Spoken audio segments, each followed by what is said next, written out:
စံကျော်စံကျဲအမျိုးသားအားလုံးတအိတ်ကို9000မှ1000ကျန်ဝန်းကျင်ထိဈေးနှုန်းမြင့်တက်လာပါတယ်။ပြီးခဲ့တဲ့ဇွန်လဆန်ပိုင်းမှာဇွန်လဆန်ပိုင်းထိကာလအတွင်းပြင်တွင်းဆန်ဈေးကွက်အတွင်းမှာတော့စံကျော်ရောစံကျဲအမျိုးသားအများစုဈေးနှုန်းအနည်းငယ်မြင့်တက်လာတာကိုတွေ့ရပါတယ်။ပြီးခဲ့တဲ့ဇွန်လ3ရက်နေ့ကနေအခုဇွန်လ17ရက်နေ့အတွင်းဈေးကွက်ထဲမှာပေါ်ဆန်းနေစုံနဲ့အခြေခံစံကျဲအများစုအပါအဝင်ပို့ကုန်စံကျော်တွေပါတအိတ်ကိုပြန်မြငွေကျပ်2000မှ1000ကျပ်လောက်ထိတိတိတသားမြင့်တက်လာတာကိုမြန်မာနိုင်ငံစံစပါးကုန်သည်များအသင်းရဲ့စံစည်းနှုန်းထုတ်ပြန်ချက်တွေရသိရပါတယ်။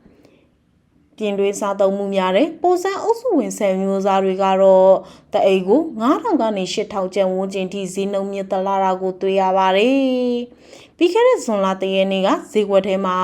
ရွှေဘိုပေါ်ဆန်းကတအိတ်ကို3,9500ကျပ်မှ2,1000ကျပ်ဈေးရှိခဲ့ပြီးအခုဇွန်လ17ရက်နေ့မှာတော့တအိတ်ကို2,000ကျပ်မှ2,1500ကျပ်ထိဈေးနှုန်းမြင့်တက်လာပါတယ်။တလကျော်ကာလအတွင်းတအိတ်ကို9000ကျပ်ခန့်ဈေးနှုန်းမြင့်တက်လာတာပဲဖြစ်ပါတယ်။အလားတူမြောင်မြောက်ပတိတ်ပေါ်ဆန်းကလည်းဇွန်လ3ရက်နေ့ကတအိတ်ကို3,4500မှ3,5200ကျပ်ပေါက်ဈေးရှိပြီးအခုဇွန်လ17ရက်နေ့မှာတော့တအိတ်ကို3,5000ကျပ်မှ3,5600ကျပ်ထိမြင့်တက်လာပါတယ်။တလကျော်ကာလအတွင်းတအိတ်ကို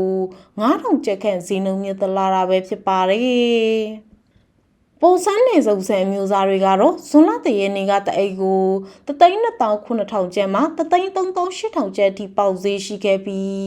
ဇွန်လ17ရက်နေ့မှာတော့တအိတ်ကို3,3500ကျပ်မှ3,4300ကျပ်ထိဈေးနှုန်းမြင့်တက်လာပါတယ်။တလကျော်ကာလအတွင်းတအိတ်ကိုပြန်မြ8000ကျပ်ခန့်မြင့်တက်လာတာပဲဖြစ်ပါတယ်။ပြီးခဲ့တဲ့ဇွန်လ3ရက်နေ့ကဈေးကွက်ထဲမှာဂျားပြင်းနေစုံအမျိုးသားတွေကတအိတ်ကို3,4500ကျပ်မှ3,5500ကျပ်ဖြာပုံမြောင်မြဂျားပြင်းဆန်ကတော့တအိတ်ကို3,5500မှ3,6500ကျပ်ခန့်ပေါက်ဈေးရှိခဲ့ပါတယ်။အခုဇွန်လ17ရက်နေ့မှာတော့ဂျားပြန်နေစုံမျိုးစားတွေကတအိတ်ကို3,4800မှ3,6000ကျပ်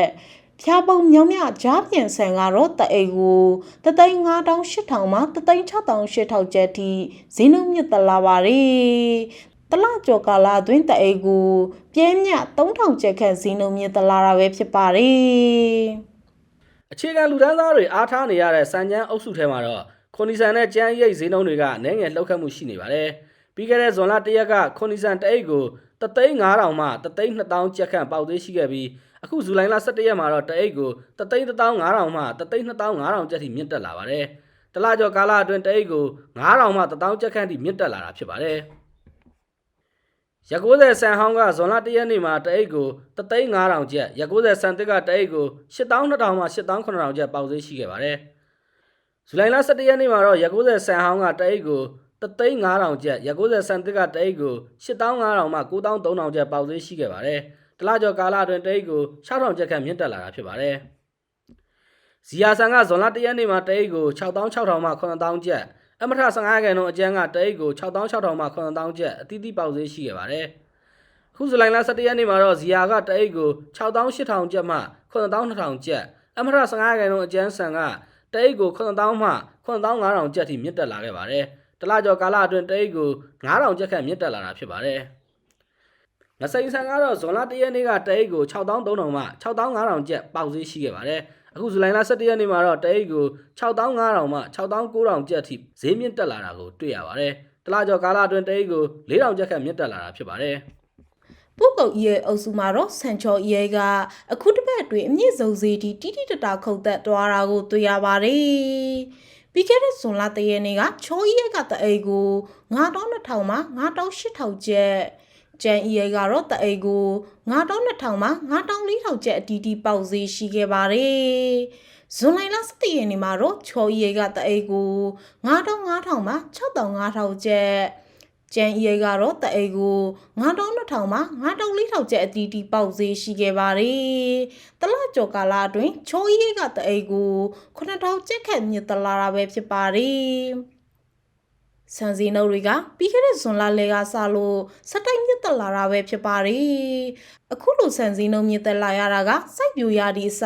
တိုးလောင်ဆန်ဟောင်းရွနေလာချိန်ဖြစ်တာအပါအဝင်တည်ယူပို့ဆောင်ရေးစရိတ်တွေမြင့်မားနေရကြောင်းဖြစ်ပြီးဈေးကွက်အတွင်းငွေလိုအားပြောင်းလဲပုံမူတည်ပြီးဈေးနှုန်းတွေလိုက်ပါပြောင်းလဲနိုင်တယ်လို့မြန်မာနိုင်ငံဆန်စပါးကုန်တင်များအသင်းကတုံ့တက်ထားပါတယ်။ The Farmer ထိုင်းကတုံ့တက်တင်ပြထားတဲ့ဆန်စီနှုန်းတွေဟာလက်ကာစီနှုန်းများတာဖြစ်ပြီးလက်လီဈေးကွက်အတွင်းဒေတာလိုက်တည်ယူပို့ဆောင်ရေးစရိတ်ပုံမူတည်ပြီးဈေးနှုန်းအနည်းငယ်ကွာဟမှုရှိနိုင်ပါတယ်ရှင်။